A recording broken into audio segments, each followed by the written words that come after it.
So the reality of the situation is this. We're told that and we're taught that if we hear the same thing 18 times, it becomes part of our subconscious. And so there's something to repetition, especially in our industry, because we're constantly getting new business builders that's coming in, new distributors, if you want to call it that, online dispensaries. People are always coming in. And so it's imperative that they're able to tap into the information. Now, again, we just transitioned from Mr. Diamond Mooney talking to us about how to get to Ruby within the end of this month. We didn't even go into June. We talked about the end of this month. So two things that happened. In that conversation, there was a goal that was established. And then Mr. Diamond Mooney also gave a plan. There is a goal and there's a plan. Now, one of the things I shared this morning, and you've heard me say this all the time, it makes no sense to set a goal if you don't have an established plan to reach it. Because a goal minus a plan equals a hope or a wish. It equals a want. But the truth of the matter is you must have a plan. But not only must you have a plan, you must also now have activity to execute that plan. So whenever you're trying to move forward, number one is establish, you got to establish the goal, you got to have the plan, and then you got to have activity. So how do we have activity? How do we do what we need to do in order to reach the goal? The first thing we have to do is make a commitment of time. Make a commitment of time. Make a commitment of time. Make a commitment of time. Where there is an investment of time, there shall be a return of productivity. I'll say that one more time. Where there is an investment of time, there will be a return of productivity. So what we have to do is we have to allocate time, or we could utilize the term time blocking. The first thing you're going to have to do in order to reach the goal is you're going to have time blocking. You're going to have to create the space within the 24 hours a day that is given to you that is allocated for the second thing you must do, and that is have an activity plan. So number one, you must create the time. You must create the time. And so you'll have to go to the Wakana Success Academy, or maybe on another training where we talked about what's stealing our time and killing our productivity. So I'm not going to tell you what not to do with your time, but what I will tell you in this moment is that you must create the space of time. You must have a meeting with family members and all of those that are a part to create a space of time. Every Wednesday night at 6:30, I am right here. And the reason that I'm right here is because my family, my employees, my partner, everybody that is around me knows that at 6:30, I have created the space of time, or I have allotted time, or I have blocked off time in order to train those of you that will come on the line. So that's what you have to do. The second thing is you must plan, have an activity plan. So it's one thing just to block off the time, but now the question becomes, what are you doing within the time that you blocked off? So here's some of the examples.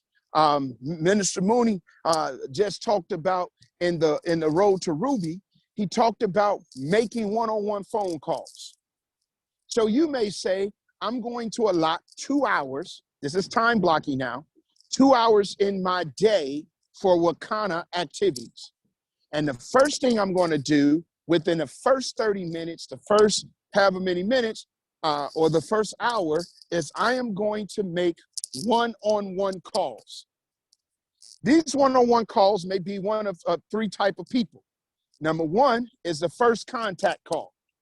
What is a first contact call? I hope you guys are taking notes. The first contact call is a call that says, this is the first time I am contacting this individual about becoming a customer and or a dispensary owner. It's your first contact call. And let me share something with you. You've heard me say this, 95% of all healthy business relationships is relationship. The other 5% is business. People do business with people they like. We are in social selling. So what we have to do is make certain that we just don't send stuff out blindly. You're sending out links blindly, and they get it in their phone. They don't know what you're talking about. You're inviting them out to, you may invite 100 people out or 50 people out to a party just by doing a massive text, but you haven't established the rapport. You haven't established the relationship. You haven't established the interest. And that's why people are not jumping on, is not because they're not interested, but they don't know what they're supposed to be interested in or why. All they know is you sent them either an invite, a link, or whatever the case may be. Make the first contact call. So we talked about that in the time blocking. I'm going to use the first hour to make calls. One call is the first contact call, right? The second call is a follow-up call. It's a follow-up call. That means you made the first contact.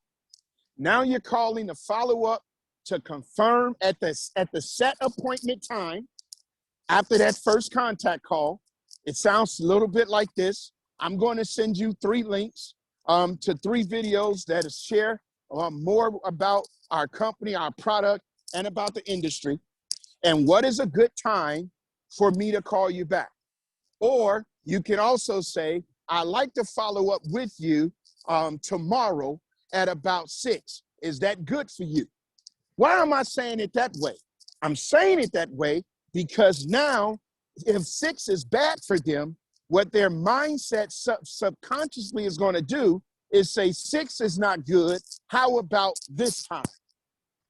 And so so from the first contact, you're setting appointment for the second contact, which is the follow-up. The third call that you would make within this time that you have blocked off, the third call would be the 3-way call. All right, so you see that. You got a first contact call. Your second call is the follow-up call. The third call is a 3-way call, and the idea is that you are closing after that 3-way call. So that's an example of what you would do within, let's say, that first hour of time blocking. Let's say now you go to that second hour of time blocking. Well, the second hour of time blocking could be, watch this, it could be your social media engagement. And please note that a lot of things that I'm sharing is in the Sales Academy training. Whenever you hear us say work the system, what we're talking about in working the system is work the Sales Academy training.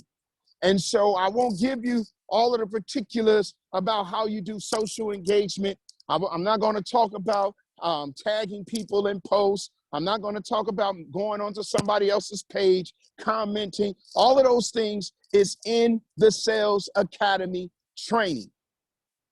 But these activities are called money-making activities. You may say, and I'm just giving examples of how you establish these, how you're going to plan your time blocking. You may say, for the first 30 minutes, I'm going to follow up with all of my customers. For the first 30 minutes. Let's say your goal for right now is CV. I got to get my CV up. I got to get my CV up. Well, for the first 30 minutes, you go back to your back office, you identify You look up your customers, you see who's buying what and all of those things, and you pick up the phone and say, hey, this is so-and-so, so-and-so. I'm just calling to do a follow-up. I noticed that you bought this. I noticed that you bought that. I want to see how the product is working for you. Oh, the product is working well. Hey, did you know that we have XYZ? And matter of fact, what I love to be able to do is I'll send you a link that's going to give you some information for it. I want you to read up on it because I know you're dealing with information. I know you're dealing. How do you know this? Because you're talking to your customers. Now, you can't do any of this if you do not create the space of time for you to do it. You can't do any of this if you do not time block, if you don't make a commitment of time. Listen, you give your job 40 hours a week. You invest 40 hours a week on your time, on your job, and the return you get on your investment is a paycheck. How much time are you willing to give yourself in working on your own fortune and building your own business? You must be able to make time. So number one, and when we're reaching a goal, we have to create the space of time. Number two, we have to have planned money-making activities. You're going to plan money-making activities. And then number three, you're going to execute. And here's the deal. Execute, watch this, without excuse. Somebody should put that in the chat line. Because a lot of times we give ourselves excuses. And we wind up believing the excuse that we gave ourselves. We must learn how to execute without excuse. We must execute without fail.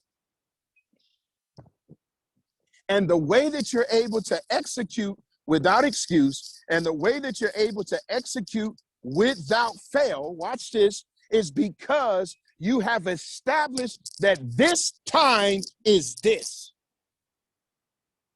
Same thing with Wednesday mornings. When we started doing this call, Miss Phyllis came to me. Sometime I'll be on Tuesdays, I'll be on this time. And so I said, why don't we do this? I'll take Wednesday mornings. So now everybody on the planet understands that do not call or bother me from 8 o'clock to 8:15 on a Wednesday. So I get text messages. I know you're on your coaching call. Call me when you get done. Because as you become consistent, and that's the key, you guys, when you're doing your time blocking, you must become consistent. And it helps you to establish a cadence and a rhythm that everybody around you can embrace, be made aware of, support, and respect. Because if you don't respect the time that you have allocated for this, then nobody else will. You must, unless one of my kids is in trouble, unless I'm on a flight, unless somebody paying me $2,000-$3,000 to do a Zoom at the exact time on a particular day, unless I'm in the doctor's office, that's the only way I'm going to miss.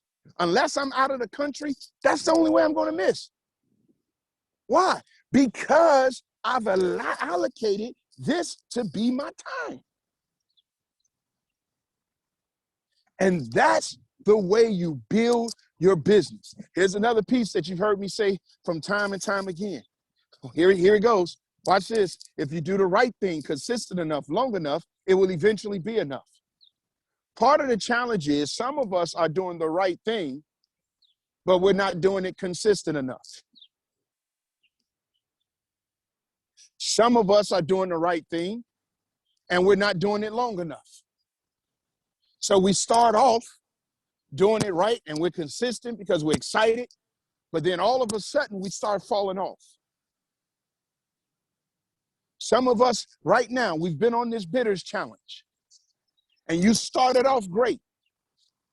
But as time went by, when you were saying you wasn't eating sugar, you was asking for key lime pie.